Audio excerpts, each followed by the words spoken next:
주신 하나님의 말씀을 보겠습니다. 민수기 36장.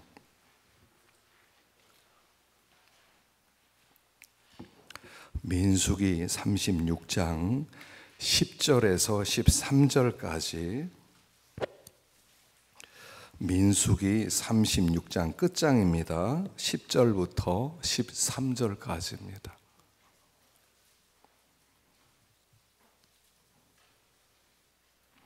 우리 한 목소리로 함께 봉독하십시다. 민수기 36장 10절부터 13절까지를 함께 봉독하겠습니다. 슬로브앗의 딸들이 여호와께서 모세에게 명령하신 대로 행하니라. 슬로브앗의 딸 말라와 디르사와 호글라와 밀가와 노아가 다 그의 숙부의 아들들의 아내가 되니라. 그들이 요셉의 아들 므낫세 자손의 종족 사람의 아내가 되므로 그들의 종족 지파에 그들의 기업이 남아 있었더라. 이는 여리고 맞은편 요단가 모압 평지에서 여호와께서 모세를 통하여 이스라엘 자손에게 명령하신 계명과 규례니라. 아멘. 이 말씀에 은혜 있으시기 바랍니다. 이번 주 큐티가 아니고 우리 맥체인 성경 읽기에 보면 우리 이제 민수기를 계속 해 나갔고요. 36장까지 마쳤습니다. 그래서 민수기를 쭉 읽으면서 참 많은 은혜를 받았는데 이 시간에 한 시간에 모든 것을 다 말씀할 수는 없겠지만 요약을 해서 민수기는 이런 책이다 하는 것을 요약을 해서 말씀을 드리려고 생각을 합니다. 자, 먼저 우리 33장 5절 한번 읽어보십시다. 오늘 나눠드린 유인물에 보면요 있습니다. 33장 5절 읽어보겠습니다. 시작. 이스라엘 자손이 람셋을 떠나 숫곳에 진을 치고 숫곳을 떠나 광야 끝 에담에 진을 치고 에담을 떠나 바알스본 앗 비아히롯으로 돌아가서 믹돌 앞에 진을 치고. 33장에 무슨 얘기가 나오냐면 다 이 얘기가 나왔어요. 떠나 진을 치고 떠나 진을 치고 떠나 진을 치고 무려 42번이 나왔어요. 이스라엘 백성들의 40년 동안 광야 생활을 요약하면 떠나 진을 치고였다는 거예요. 떠나서 진을 치고. 그래서 하나님께서 40년 동안 그들을 인도하셨다 하는 것을 가르쳐주는 노정의 요약이 33장이에요. 이스라엘 백성이 광야로 나왔습니다. 그리고 광야에서 하나님은 철저하게 그들의 앞길을 인도하셨어요. 인도하시는데 하나님은 그냥 인도하시는 게 아니라 계획적으로 인도하신다는 것입니다. 그래서 민수기 10장 33절을 보면 읽어봅시다. 10장 33절 시작. 그들의 여호와의 산에서 떠나 3일 길을 갈 때 여호와의 언약궤가 그 3일 길 앞서가며 그들의 쉴 곳을 찾았고. 무려 42번이나 계속 떠나서 진을 치는데 그 모든 여정 속에 하나님께서 3일 길 앞서서 인도해 주셨다는 거예요. 그래서 그들이 그냥 우연히 오늘 어디로 가지 하는 것이 아니라 하나님께서 여기로 저기로 할 때마다 거기를 따라서 인도를 받았다는 것을 가르쳐주고 있다는 사실입니다. 자, 이스라엘 백성을 인도하신 것처럼 하나님께서 우리들도 그렇게 신실하게 또 계획적으로 앞길을 인도해 주신다 하는 사실입니다. 그래서 불안해하지 말라. 또 하나님께서 우리의 앞길을 인도하실 때 믿고 따라가라 라고 말씀하시는 거죠. 왜 하나님께서 그러면 한 곳에 40년 있게 하시지? 어떤 분은 집 이사도 안 가고 한 곳에 40년 사시는 분들도 있잖아요. 어차피 광야는 다 광야인데 왜 그렇게 자주 옮기게 하셨는지, 그냥 오래 있게 하시면 안 되는지, 왜 그렇게 40번 이사도요 사시면서 40년 동안에 40번 정도 이사하신 분이 있으십니까? 아마 있겠지만 거의 없으실 거예요. 근데 이스라엘 백성은 40년 동안 40번을 이사 다녔다는 사실이에요. 왜 하나님이 그렇게 인도하셨냐면 하나님의 훈련 계획이 있었기 때문에 그래요.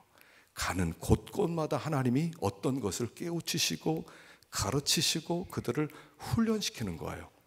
마라라고 하는 곳으로 갔더니 쓴물밖에 없어요. 물을 마실 수 없어요. 그래서 그 원망을 하고 그랬을 때 그 모세를 통해서 또 물을 달게 만들어 주셔서 또 거기를 통과하게 하시고, 또 어떤 곳에는 또 엘림이라고 하는 오아시스로 또 인도하세요. 얼마나 좋습니까? 거기서 계속 살면 얼마나 좋겠어요. 근데 또 가라고 하세요.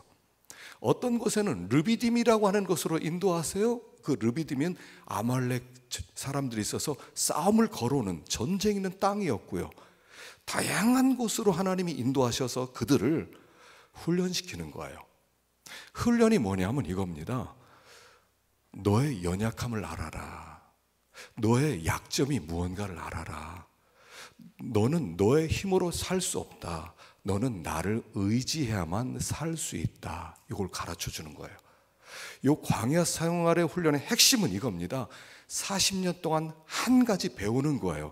아, 내 힘으로 못 사는구나. 나 하나님을 의지해야 살 수 있구나. 하나님께서 도와주셔야 살겠구나. 그래서 하나님만 바라보게 하는 훈련이었다는 거예요. 우리가 하나님을 믿는 것 같지만 안 믿어요, 사실은요. 하나님을 의지한다고 하지만 사실은 상황에 딱 부딪히면 염려부터 들어오고요, 두려움부터 두려워요. 그 다음부터 염려와 걱정과 두려움이 우리 앞에 딱 놓여져 있단 말입니다. 하나님을 믿는다 하지만 안 믿어요. 이제까지 나를 붙들고 살아갔어요. 그래서 하나님께서는 우리를 인도하셔서 나 믿어, 나를 믿어, 나를 따라와, 내가 너를 도와줄게. 그래서 40년 동안 그거 하나 배우는 거예요.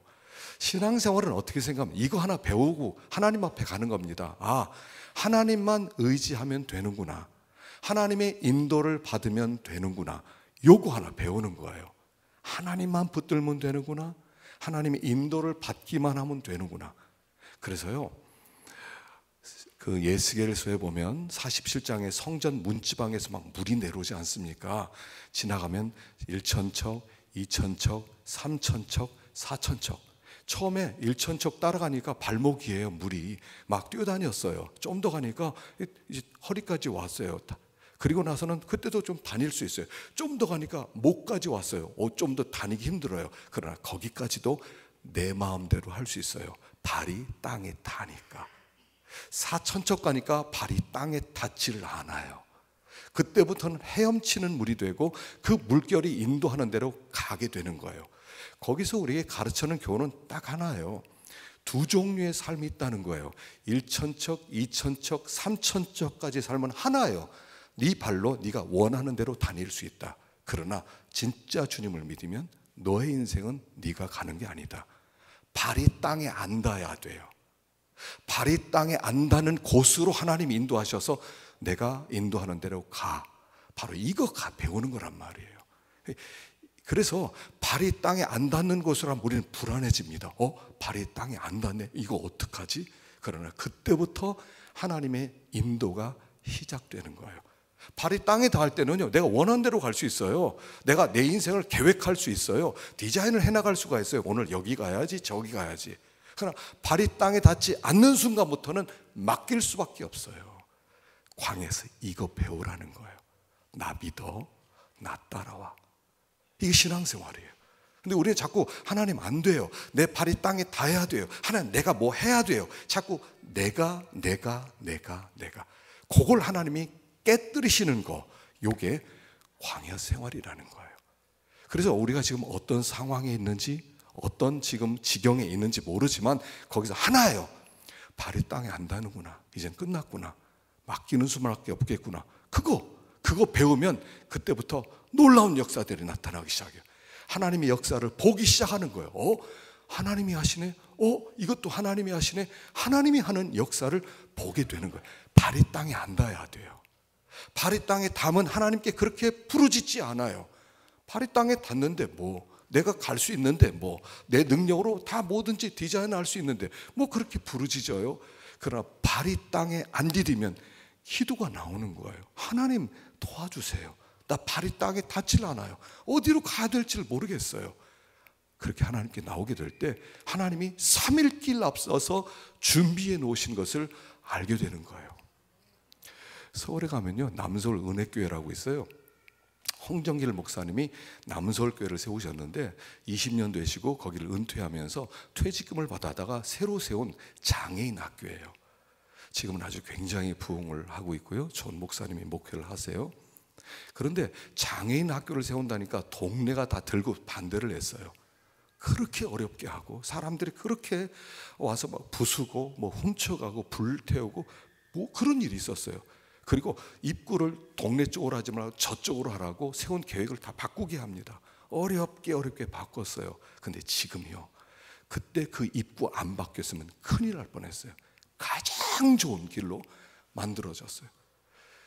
하나님이요, 미리 몇십 년 앞을 내다보고 그 사람들을 이용하셔서 다 준비해 놓으셨어요. 어렵게 했는데 그렇게 하다 보니까 교회도 살아나고 사람들 통행도 좋고 또 대로변에 있고요. 하나님이 인도하는 건 우리가 몰라요. 그래서 하나님의 인도에 맡겨버리는 거예요. 자꾸 내가 이거 이렇게 해야 돼, 저렇게 해야 돼, 요렇게 해야 돼, 다 자기 꾀에 빠지게 돼 있어요. 자기 함정에 다 빠져요. 그냥 맡겨놓는 거예요. 맡겨놓고요, 인도를 따라갈 때 우리 하나님께서 내가 너의 하나님이야 하는 것을 가르쳐 주실 줄로 믿습니다. 그런데 문제는 뭐냐면 40번을 이사 갔는데 새로운 곳으로 이사 갔어요. 이사 간 거기도 광야예요. 이사 간 곳은 광야가 아니면 좋겠는데 거기도 광야예요. 광야에서 광야로 이사를 가게 하세요. 여러분, 우리가 이 세상 살아갈 때 자꾸 이렇게 생각하잖아요. 하나님 힘들어요. 요 문제만 해결해 주세요. 하나님 요 문제만 빨리 나가게 해주세요. 그럼 나간 다음에 어떻게 돼요? 또 다른 광야가 기다리고 있어요. 그 문제를 지나갔더니 또 다른 광야가 기다리고 있어요. 그리고 우리가 하나님께 기도할 때 이렇게 기도하지 말라는 거예요.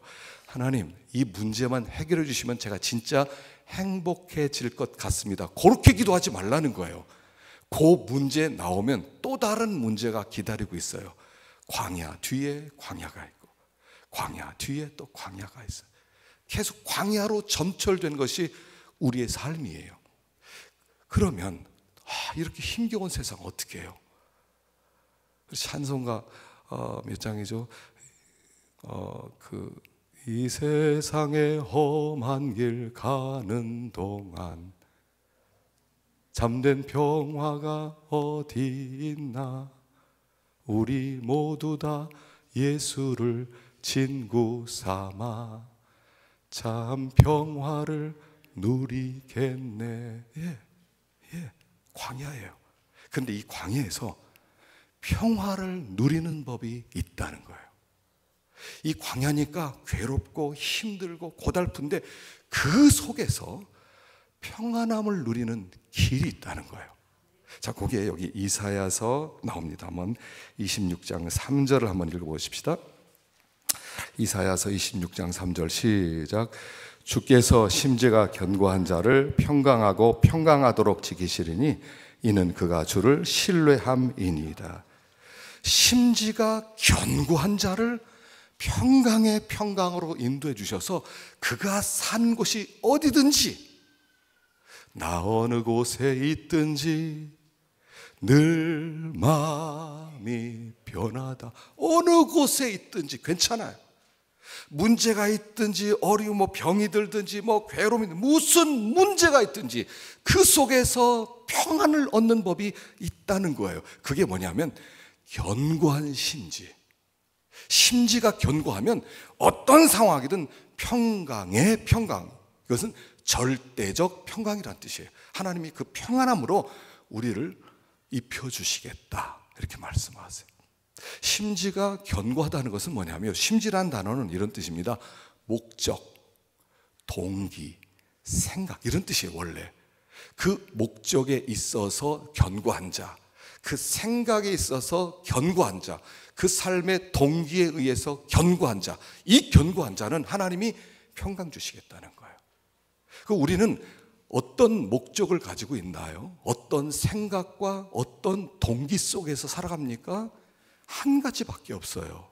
한 가지. 그게 뭐냐면 하나님의 이름이에요.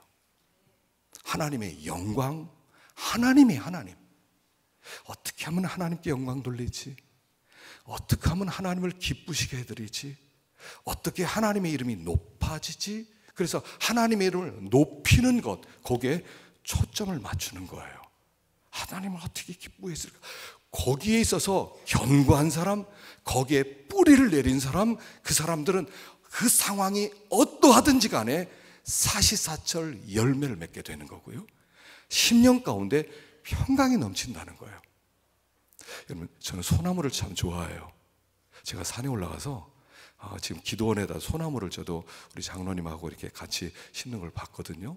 또 지금 제가 니끼다 소나무를 하나 심어놨는데 이건 뭐 금방 자라버렸어요. 한 번은 재미가 붙어서 소나무를 캐러 산에 올라간 적이 있었어요. 뭐 두껍지도 않고 한 요만해요. 요걸 잘 캐가지고 좀 길러야 되겠다. 그래서 소나무를 캐기 시작했거든요. 웬걸요? 뿌리가 얼마나 깊은지. 이 소나무는 뿌리가 직근이에요. 밑으로 내려가요. 그래서 밑으로 깊이 내려가고 그 옆으로 줄기가 뻗어 나가는 거거든요. 옆에 있는 걸 다 캐더라도 속으로 내려간 게 있어요. 이게 만만하지가 않아요.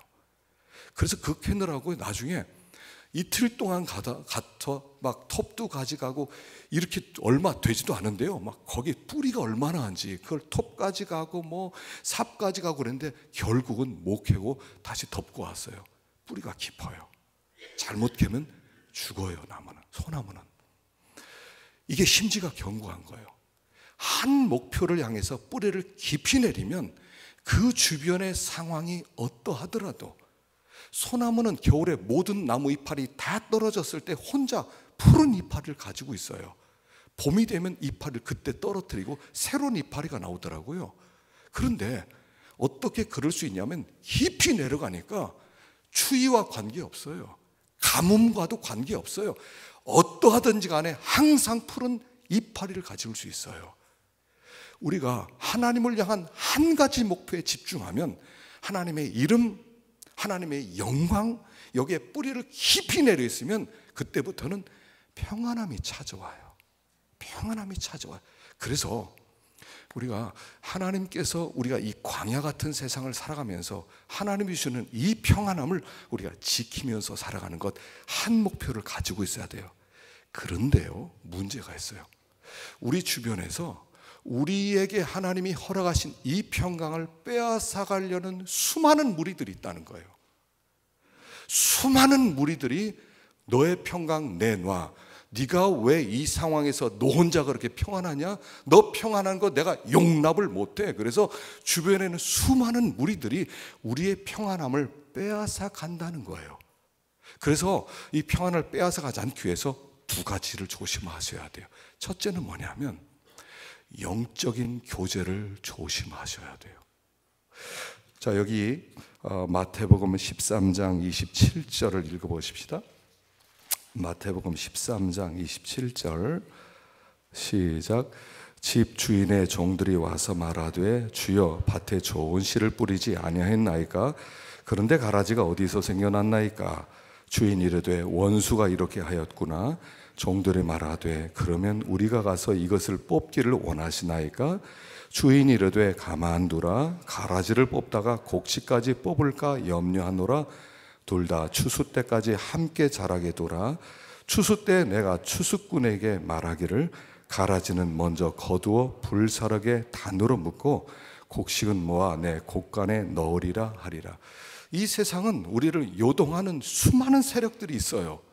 우리의 평안함을 빼앗아 가려는 수많은 원수들이 포진되어 있어요. 그런데 문제는 뭐냐면 교회 안에도 있다는 거예요. 이 교회 안에 알곡들만 꽉 차면 얼마나 좋겠습니까? 그런데 마귀가 가라지를 곳곳에 심어놨는데 누가 가라지인지를 알 수가 없단 말입니다. 이 가라지는 사명을 가지고 이 교회에 파송됐어요. 이 교회를 무너뜨리고 성도들의 평안함을 빼앗아가고 할 수만 있으면 지옥으로 끌고 가라. 그래서 파송된 가라지들이 있는데 누가 누군지를 모른다는 거예요. 그래서 우리가 지혜롭게 분별을 시작해야 돼요. 자, 간단해요. 간단하지만 실 상황에서는 어려워요. 인간관계이기 때문에. 이렇게 판단하면 됩니다. 어떤 사람과 교제를 했어요. 교제 끝난 다음에 내 마음이 어떠한가를 살펴보세요. 어떤 사람을 만나면 마음이 막 뜨거워져요. 막 은혜가 넘쳐요. 마음 가운데 막 기도하고 싶어요. 막 불이 붙었어요. 이러면은 그 사람은 계속 교제하세요. 은혜 충만하신 분이에요. 그 사람이 남긴 씨앗들, 흔적들이 나로 하여금 하나님을 더 가까이 나가게 만드는 그런 사람은 좋은 분이에요. 그런데 어떤 분을 만나고 갔는데 마음이 불안해졌어요. 막 분노가 일어나요. 막 미움이 일어나요. 막 비판이 막 나와요. 그리고 짜증이 나요. 만나지 마세요. 아주 쉬워요. 어떤 사람을 만나면 그 뒤에 흔적을 생각하세요. 저는 누구랑 식사를 하잖아요. 그럼 저녁에 자기 전에 그 사람과 했던 이야기들을 살펴봐요. 이런 얘기 있구나. 참, 그러면 이분 참 좋은 분이구나. 이놈이 참 믿음이 있구나. 이게 나와요. 어떤 분을 만나면 밤에 잠이 안 와요. 찝찝하고 심란하고 불안이 있고요. 두려움이 있어요. 그러면요, 딱 멈춰야 돼요. 아주 쉬워요. 영적 교제가 중요해요. 우리 속에는 평안함을 빼앗아가는 거예요. 그래서 이제부터는요, 죄송한 얘기지만 아무도 믿지 마세요. 교회에서 이렇게 말해서 정말 죄송스럽지만 그 얘기는 뭐냐면 여러분들이 스스로 조심하라는 얘기예요. 누구를 만났는지 조심하세요. 밥 먹으러 가셨으면 밥맛 좋았다 이거 볼 거 아니에요. 그럼 뭐가 내 마음에 심겨졌는가? 내 마음에 저 사람이 무슨 씨를 심겨졌는가? 그러니까 어떤 말을 딱 던질 때 그게 맞는 말이야 틀린 말이야 이게 중요한 게 아니에요. 중요한 것은 왜 저 사람이 나에게 저 말을 하지? 이걸 생각해야 돼요. 왜 저 사람이 나에게 그 말을 하는 거야? 나로 하여금 어떤 결과를 원하는 거야? 요걸 생각하셔야 돼요. 그냥 맞아 틀려 이러면요, 마귀가 말려 들어가는 거예요. 분노가 일어나고요, 비판이 일어나고요, 정죄가 일어나고요, 분열이 일어나고요. 마귀 역사잖아요. 그러니까 딱 그 사람이 무엇을 남기고 갔는가, 어떤 씨를 남기고 갔는가를 살펴보세요. 향기가 나야 돼요. 그 사람의 흔적이 향기가 남아야 돼요. 악취가 남으면 안 돼요. 그래서 첫 번째는 하나님이 주시는 이 평강을 지키기 위해서는 영적 교제를 조심해라. 두 번째는요, 권세가 있으면 돼요. 이 권세는 뭐냐면 여기 마가복음 16장 17절 이 권세입니다. 보십시다. 마가복음 16장 17절 시작. 믿는 자들에게는 이런 표적이 따르리니 곧 그들이 내 이름으로 귀신을 쫓아내며 새 방언을 말하며 뱀을 집어 올리며 무슨 독을 병든 사람에게 손을 얹은즉 나으리라. 믿는 사람에게 이런 표적이 따른다는데 이런 표적이라는 것은 뭐냐면 권세가 따른다는 거예요. 우리 예수 믿는 우리들에게 하나님이 주시는 권세가 있어요. 이 권세가 근본적으로 무슨 권세냐면 귀신을 쫓아내는 권세요. 새 방언을 말하는 권세고 뱀을 집을 수 있어요. 독사를 집을 수 있어요. 그리고 독사가 집었더니 물었어요. 아주 강력한 코브라가 독을 쐈어요. 근데 그 독에 해를 받지 않아요. 뭐냐면요, 예수 믿는 사람의 권세는 이 세상에서 최고의 권세예요. 대통령 하면 권세자잖아. 그 권세가 탐나는 거잖아요. 국회의원 막 그 권세 맛에 사람들이 빠져가지고 마약처럼 거기에 막 달려들잖아요. 근데 믿는 사람의 권세는 이 세상에서 제일 놀라운 영적 권세를 주셨는데 이 권세는 아무에게도 상처를 받지 않고 모든 것을 이길 수 있는 그 권세를 우리에게 주셨다는 사실이에요. 이 예수 믿는 권세인데 이 권세는 기도를 통해서 더 확대되는 거예요. 그게 기도의 권세예요. 기도하는 사람을 이길 수 있는 사람은 아무도 없어요. 기도하기만 하면 이 기도하는 사람을 공격하러 왔던 사람을 다 이길 수가 있어요. 사람들이 우리에게 독을 쏴댑니다. 인생 산다는 것은 결국 상처받는 거잖아요. 이런 욕 들어먹고 저런 욕 들어먹고 막 계속 욕 들어먹어요. 그러다 보니까 상처가 투성이에요. 누가 이런 욕했어 저런 욕했어. 그런데 그 권세가 그 상처가 되지 않으려면 권세가 있으면 상처가 아니에요. 어떤 사람이 나에게 독을 쏴댔는데 거기에 가서 막 밤에 잠도 못 자고 그리고 막 고민을 해야 되는데 아무렇지 않아요. 왜 그래요? 권세가 생겼어요. 이 영적 권세, 지금 우리 시대에 이게 제일 약해요. 성도들이 맨날 상처 입었대. 맨날 잠도 못 잔대.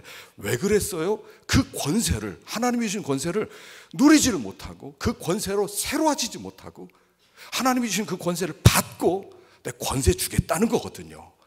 하나님께 자꾸 엎드려 간구하면 기도는 뭐냐면 권세 받는 시간이에요. 기도하면 권세가 생겨요. 하나님 이거 이렇게 해주세요, 저렇게 해주세요. 기도해도 응답도 안 해주시대. 여러분 그런 기도가 아니라 진짜 기도하다 보면 나중에 기도를 딱 맞추고 나면 왠지 온몸에 힘이 들어가는 거예요. 누가 뭐라고 하더라도 마치 온몸이 쇠가 된 것 같아요. 화살을 쐈는데 화살이 부서져 버리는 거예요. 내 속을 파고들지를 못하는 거예요. 그냥 그래서 그 속에 평안함이 그대로 지켜지는 거예요. 이 권세가 이 시대에 필요한데 이 권세를 구하지를 않아요. 그러니까 맨날 상처만 입고 살아요. 누가 욕했다, 누가 욕했다, 누가 욕했다. 맨 욕만 기억하고 있어요. 그게 아니고 권세요, 권세. 하나님께 하나님 세상이 감당할 수 없는 권세를 주옵소서. 이 권세는 다니엘이 먼저 얻었어요. 읽어봅시다. 다니엘서 6장 10절 시작. 다니엘이 이 조서에 왕의 도장이 찍힌 것을 알고도 자기 집에 돌아가서는 윗방에 올라가 예루살렘으로 향한 창문을 열고 전에 하던 대로 하루 3번씩 무릎을 꿇고 기도하며 그의 하나님께 감사하였더라. 다니엘을 죽이기 위해서 500명쯤 되는 사람 대신들이 모였어요. 회의를 해요. 저 다니엘 저 꼴 보기 싫어서 왕과 저렇게 가까운데 저 다니엘 어떻게 저걸 없앨까 하다가 꾀를 하나 냈어요. 다니엘은 저거 하나님 섬기는 사람인데 저거 하나님께 기도하는 거 그걸 꼬투리를 잡아서 하나님께 기도하고 왕에게만 기도하는 법률을 만들어서 왕 외에 다른 신에게 기도하면 다 사자굴에 넣는 법 하나 만들자. 그래서 법을 살짝 만들었어요. 그리고 나서 왕에게 이야기를 하는 겁니다. 이 다니엘을 잡아넣기 위해서. 근데 다니엘이요, 여기 보십시다. 왕이 도장이 찍힌 것을 알고도 자기 집에 돌아가 윗방에 올라가 예루살렘을 향한 창문을 열고, 사람들이 지금 다 이게 CCTV로 찍고 앉아 있는데, 그리고 나서 어떻게 비디오로 찍으면서 기도 하나 보자 그거 고발하려고 그러는데 문을 열고 하나님께 감사하며 기도하는 거예요. 무슨 얘기냐면 이 사람들이 그를 죽이려는 이 괴계가 전혀 상처를 주지 못했다는 거예요. 편안함이 있었다는 거예요. 그리고 나서 잘 됐다. 자, 기도했지. 그리고 사자굴에 던져 넣습니다. 사자굴에 들어갔더니 그 권세자를 사자가 못 이기는 거예요. 권세자를 사자도 건드리지 못한다는 얘기예요. 그게 우리가 그 권세를 가지고 있으면 꼼짝 못해요. 예수님이 겟세마네 기도원에서 기도를 하고 딱 내려오는데 검과 몽치를 가진 수많은 군병들이 유다를 앞세우고, 그때요 수백 명이 동원됐어요. 거기를 보면 수백 명이 동원돼 가지고 예수 잡으러 왔어요. 그래서 너희들이 누구를 찾느냐? 그러니까 예수다. 그러니까 나 예수야 하는 순간 사람들이 수백 명이 뒤로 다 나가 자빠졌다는 거예요. 이게 권세예요. 이게 권세라고요. 하나님이 이 권세를 오늘 우리에게 주셔서 마귀의 권세를 이길 수 있는 우리로 만들어 주시고, 편안함을, 여러분 항상 편안하셔야 됩니다. 밤에 잠을 잘 주무셔야 됩니다. 하나님이 주신 이 권세를 자꾸 기도하셔요. 마지막 때 바쁘다 이러지 마시고요. 바쁘다 그러면서 얼마나 힘들게 살아가는지 몰라요. 하나님을 딱 의지해서 기도하고 또 하나님 엎드려 간구하고 부르짖다 보면 하나님께 놀라운 축복을 주셔서 다 이기게 만드는 거예요. 비록 광야에 있을지라도, 이 광야에 있을지라도, 주변의 환경이 어떠할지라도 내 마음은 평안함이에요.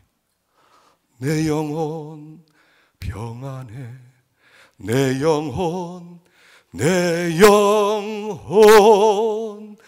평안해. 이게 얼마나 놀라운 찬양이에요. 이거 만든 사람 아시죠? 자기 딸이 물에 빠져 죽었어요. 그래서 그 딸이 죽은 그 해역으로 가는 거예요. 그 해역으로 가서 거기서 딸들이 죽었는데 거기서 이 찬송을 부르는 거예요. 내 딸들은 죽었을지라도 내 마음은 평안합니다. 고백이 나오는 거예요. 그래서 우리가 사는 곳은 광야인데 그 광야에서 평안함을 유지하는 것은 심지견고합니다. 흔들리지 않도록 한 목표를 가지고 오직 주님만을 바라보고 엎드려 간구할 때 우리는 어떤 원수도 이길 수 있다 하는 것을 말씀하는 거예요. 세 번째, 결론이 이렇게 나와요. 36장 13절 시작. 이는 여리고 맞은편 요단가 모압 평지에서 여호와께서 모세를 통하여 이스라엘 자손에게 명령하신 계명과 규례니라. 여러분, 민수기서는 어떤 책이냐면요, 제가 이제 김서택 목사님 책을 참 좋아합니다. 그분이 쓴 책을 창세기부터 계시록까지 이렇게 강해집을 다 쓰셨어요. 제가 그걸 다 가지고 있고요. 또 그분이 어떻게 말씀을 전하시는지 제가 참 은혜를 많이 받고 제가 참 마음으로 존경을 해요. 근데 민수기서를 보니까 민수기서의 책 제목이 이렇게 나왔어요. 하나님의 신병 훈련소. 이게 이 책 제목이 이렇게 두꺼운 책을 썼는데 하나님의 신병 훈련소, 그게 민수기의 주제예요. 뭐냐면 민수기에서 이스라엘 백성이 광야로 나왔고 40년 동안 하나님은 그들을 신병 교육대 자기의 군대를 보내서 훈련시킨 이야기다라고 하는 거죠. 그래서 여기 나갈 때 숫자를 2번 셌거든요. 민수기 1장 46절 읽어봅시다. 시작. 계수된 자의 총계는 60만 3,550명이었더라. 자, 민수기 31장 두 번째 쟀을 때도요. 자, 읽어봅시다. 시작. 모세에게 말하되 당신의 종들이 이끈 군인을 계수한즉 우리 중 한 사람도 충나지 아니하였기로. 여기 있는 이 인원들이 60만 3,550명이 나왔었는데 끝에 보니까 60만 3,550명 그대로 한 명도 궐이 나지 않았다는 얘기예요. 이스라엘 백성이 광야로 나왔습니다. 그리고 사람이 죽기 시작하는 거죠. 옛사람이 죽고 거기서 하나는 새 사람, 그 새 사람으로 채워진 숫자가 똑같더라는 거예요. 그것을 통해서 이 광야 훈련을 통해서 하나님은 우리를 새 사람으로 만들어 가시는 것이다 하는 것을 보여주는 거예요. 남자들은 군대 갔다 오셨죠? 군대 가면 군대 가서 무엇을 배우는 겁니까? 총 쏘는 것도 배우고요, 뭐 각개전투하는 것도 배우고요, 많이 배워요. 그런데 진짜로 중요한 것 하나를 배우는 거예요. 그게 뭐냐면 명령에 순종하는 거예요. 이게 신병 교육대에서 훈련시키는 가장 큰 목표예요. 전투도 잘하고 총도 잘 쏘고 다 싸움도 잘하지만 그러나 제일 중요한 것은 뭐냐면 명령에 순종하는 사람이 되게 하는 거예요. 그래서 결론이 이렇게 나오는 거예요. 결론이 여호와께서 모세를 통하여 이스라엘 자손에게 명령하신 계명과 규례니라. 명령이라는 단어가 여기 36장에 5번이 반복돼요. 명령, 명령, 명령. 36장의 내용은 이런 내용입니다. 이스라엘 12지파 중에 므낫세라고 하는 지파가 있었어요. 므낫세 지파 중에 슬로브앗이라는 사람이 있었거든요. 근데 이 슬로브앗에게는 아들이 없었어요. 그 당시에 가나안 땅에다가 이제 땅을 다 분배를 했어요. 뭐 므낫세 지파, 또 그다음에 무슨 에브라임 지파, 아셀 지파, 갓 지파, 단 지파, 모든 지파에게 땅을 다 나눠줬어요. 므낫세 지파에도 땅을 나눠줬어요. 므낫세 지파 속에 있는 여러 가정들에게도 땅을 조금씩 다 나눠줬단 말이에요. 근데 그 땅은 아들이 상속을 받을 수 있는데 이 슬로브앗에게는 아들이 없어요. 딸만 5이 있어요. 그러니까 딸만 있으니까 너희들은 땅을 받지 마. 그러니까 이 딸들이 하소연을 해요. 왜 우리에게는 땅을 안 주는 겁니까? 우리는 사람 아닙니까? 우리도 땅 주십시오. 그러니까 하나님이 오케이, 여자도 땅을 받아라. 그래서 땅을 받았어요. 자, 슬로브앗의 땅을 5 딸들이 다 나눠 갖게 되었어요. 근데 문제는 그 다음이에요. 그러면 이 딸들이 시집 가야 되잖아요. 만일 므낫세 지파의 이 딸들이 만일 저거 에브라임 지파로 간다든가 아셀 지파로 가면 땅을 가지고 하잖아요. 그 므낫세 지파의 땅은 줄어들게 되는 거 아니에요. 그러니까 이거 어떻게 하면 됩니까? 하고 하나님께 물어봐요. 그러니까 하나님이 이렇게 해라. 이 땅을 소유하려면 이 슬로버 5딸들은 너희들이 시집 갈 때 다른 지파로 가지 말고 므낫세 지파에게만 시집 가라. 이렇게 명령을 내리는 거예요. 자, 둘 중에 하나를 골라야 돼요. 멋있는 신랑감을 찾아서 갈 것이냐, 아니면 이 땅을 위해서 결혼도 내가 므낫세 지파 남자에게 한정을 지을 것이냐, 이거를 결정을 해야 돼요. 이 슬로바스의 딸들은 알았습니다 하더니 11지파와 결혼하는 것을 다 포기하고 므낫세 지파로 결혼을 했다, 이런 얘기예요. 그래서 결론을 이걸 가르치는 거예요. 민수기에서는 광야 생활의 결론은 순종이다. 신앙생활에서 우리는 순종을 배워가는 것이다, 이거예요. 선악과를 따먹은 우리는 어떤 마음 가운데 독이 들어왔냐면, 여러분 우리가 다 지금 중독이 됐어요. 온나무 잘못 만지면 중독되는 사람 있잖아요. 오순을 잘못 먹으면 중독되는 사람 있잖아요. 한번 중독되면요, 그 독이 6주는 간대요. 6주 동안 속에서 독이 머물면서 온몸에 피부에 피부병을 일으키고 가렵게 만들고 괴롭게 만들어요. 독이 남아있어서.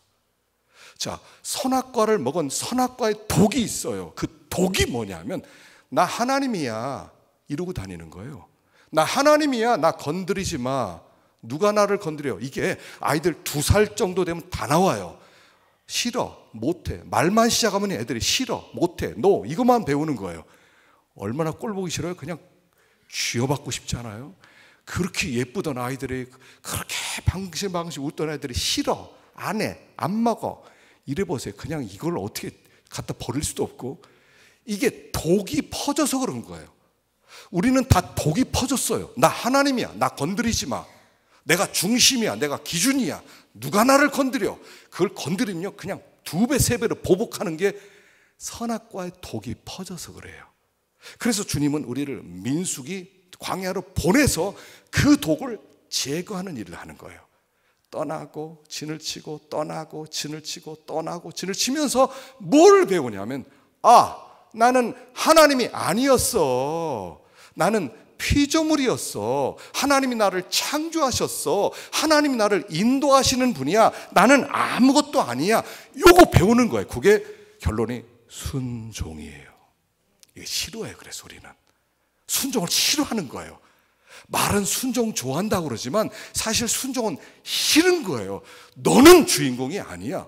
그때 화가 나는 거예요. 내가 주인공이 아니야? 내가 기준이라고 생각했거든요. 선과 악은 내가 결정한다고 그랬거든요. 그러니까 하나님이기 때문에 우리는 비판을 잘하는 거예요. 내가 하나님이니까 그건 맞았어, 틀렸어, 맞았어, 틀렸어, 이러고 다니는 게 선악과 먹은 우리거든요. 그런데 하나님께서 순종 배워, 시키는 대로만 해, 시키는 대로만 해 라고 얘기하는 거예요. 자, 여기 마지막으로 하나만 읽어봅시다. 마태복음 7장 22절 읽어봅시다. 시작. 그날에 많은 사람이 나더러 이르되 주여 주여 우리가 주의 이름으로 선지자 노릇하며 주의 이름으로 귀신을 쫓아내며 주의 이름으로 많은 권능을 행하지 아니했나이까 하리니, 그때 내가 그들에게 밝히 말하되 내가 너희를 도무지 알지 못하니 불법을 행하는 자들아 내게서 떠나가라 하리라. 그러므로 누구든지 나의 이 말을 듣고 행하는 자는 그 집을 반석 위에 지은 지혜로운 사람 같으리니. 이게 이제 산산순의 결론이면서 성경의 결론이에요. 많은 사람이 하나님 앞에 가서 이렇게 하소연할 거라는 겁니다. 주여, 우리가 주의 이름으로 굉장히 엄청난 일을 했습니다. 하나님, 주의 이름으로 굉장히 큰 일도 많이 했습니다. 하나님, 내가 한 일을 사람들이 다 칭찬합니다. 하나님, 저 아시죠? 그랬더니 몰라. 너 누구냐? 그러시더라는 거예요. 하나님, 저 몰라요? 제가 예언을 얼마나 많이 했습니까? 하나님, 전도를 얼마나 많이 했습니까? 하나님, 교회를 얼마나 크게 졌습니까? 몰라. 너 내가 시키지 않은 거였지. 너 가. 사울이 아말렉 모든 걸 죽이라고 그랬는데 소도 가져오고 살찐 양도 가져왔더니 너 이거 웬 거냐? 제사 드리려고요. 내가 너 갖고 오라고 그랬냐? 갖고 오라고는 안 했지만 참 진짜 예배를 한번 잘 드리고 싶어서. 너 누구냐? 이렇게 얘기했다는 거예요. 하나님 우리에게 일하라고 하지 않았어요. 여러분, 교회에서 일하려고 하지 마세요. 교회에서 큰 엄청난 역사 하려고 하지 마세요. 시키는 것만 하세요. 성령의 감동이 있는 것만 하세요. 일해놓고 망하는 수가 있어요. 엄청 사람들은 일하면 박수를 쳐줘요. 하나님은 박수 안 쳐요. 사람들을 기준 삼지 마세요. 하나님을 기준 삼으세요. 나는 하나님이 아니에요. 하나님이 이 세상을 이끌어 가셔요. 인도하세요. 떠나서 진치게 하고 떠나서 진치게 하고 하나님께 그냥 맡겨드리고 물결 위에 떠가는 생활이에요. 하나님 앞에 가서 잘했다. 아무것도 안 했어요. 잘했다.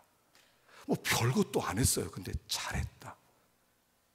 그냥 잘했다. 그러시는 거예요. 그래서 큰 일을 했다고 해서 하나님이 알아주시구나. 아무 일도 안 했다고 해서 무시하고 그렇잖아요. 그냥 순종만 하는 거예요. 하나님. 근데 이 순종이 최고의 인격이에요. 최고의 인격이에요. 그래서 어려운 거예요. 하나님 우리를 거기로 이끌어가는 중이에요. 하나님께 다 내려놓고 맡기고 하나님이 주시는 은혜로 승리하는 우리가 되기를 축원합니다. 기도하십시다. 자, 우리 함께 기도하겠습니다.